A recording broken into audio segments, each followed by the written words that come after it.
आज की expiry day पर बाजार ने एकदम रोलर कोस्टर जैसी चाल दिखाई, कभी तेज कभी कमजोर। निफ्टी अपने दिन के निचले स्तर से 140 अंक उछलकर 25,900 के ऊपर बंद हुआ। बैंकिंग और मेटल शेयरों ने इस रिकवरी में बड़ी भूमिका निभाई, जबकि आईटी और कुछ ऑयल कंपनियों पर थोड़ा दबाव रहा।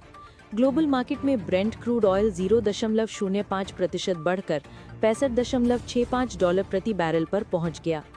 बैंकिंग सेक्टर आज के स्टार्स में रहा, खासकर बैंक निफ्टी नीचे से 250 अंकों की तेज रिकवरी के बाद हरे निशान में बंद हुआ।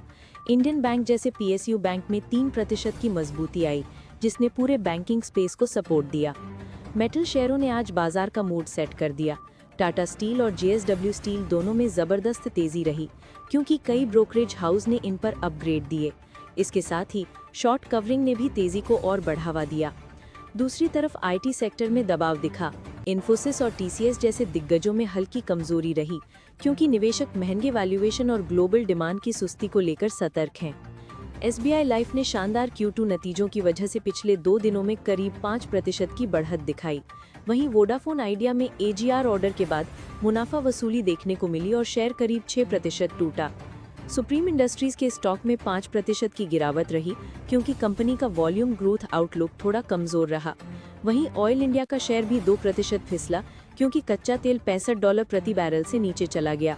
एमसीएक्स में आज 4 घंटे की ट्रेडिंग रुकावट रही, जिसकी वजह से शेयर में करीब 2% की गिरावट आई। टीवीएस मोटर के नतीजे उम्मीद के मुताबिक रहे, लेकिन फिर भी शेयर 2% से ज्यादा टूट गया। इंडस टावर्स ने शानदार तिमाही नतीजों के बाद 4% की बढ़त दिखाई। लॉरस लैब्स में भी तेजी जारी रही और सिर्फ 1 महीने में करीब 14% ऊपर जा चुका है। कार ट्रेड ने शानदार नतीजों के चलते आज 15% की छलांग लगाई। कंपनी का मार्जिन टारगेट अब 55 से 56% के बीच है, जो निवेशकों को काफी पसंद आया।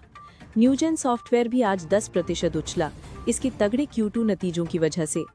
अगर मार्केट ब्रेथ की बात करें तो आज वॉलेटिलिटी काफी ज्यादा रही।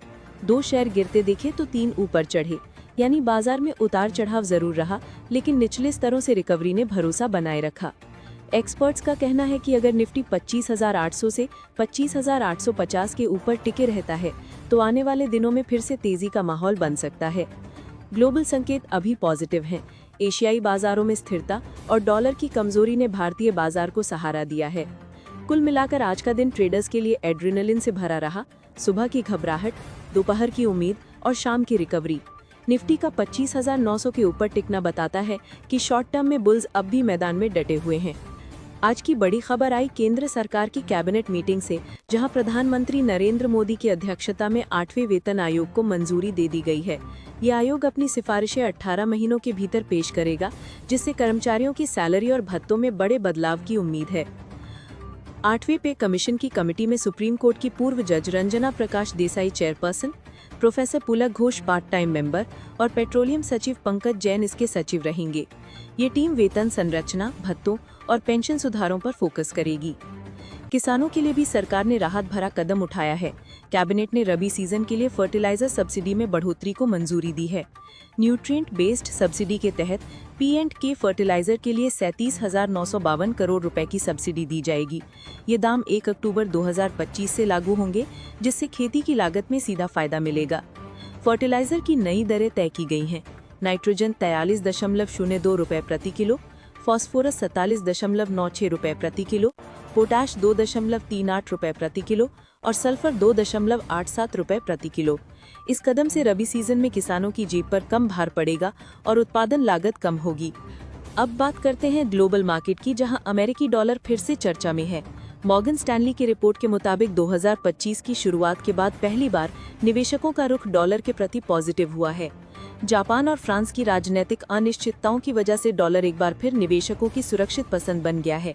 रिपोर्ट में कहा गया है कि डॉलर की मौजूदा मजबूती मनोवैज्ञानिक और सेंटिमेंटल फैक्टर से चल रही है, लेकिन ये रैली टिकाऊ नहीं हो सकती। अगर अमेरिका की रोजगार और महंगाई के आंकड़े कमजोर आए तो डॉलर की ये चमक जल्दी फीकी पड़ सकती है।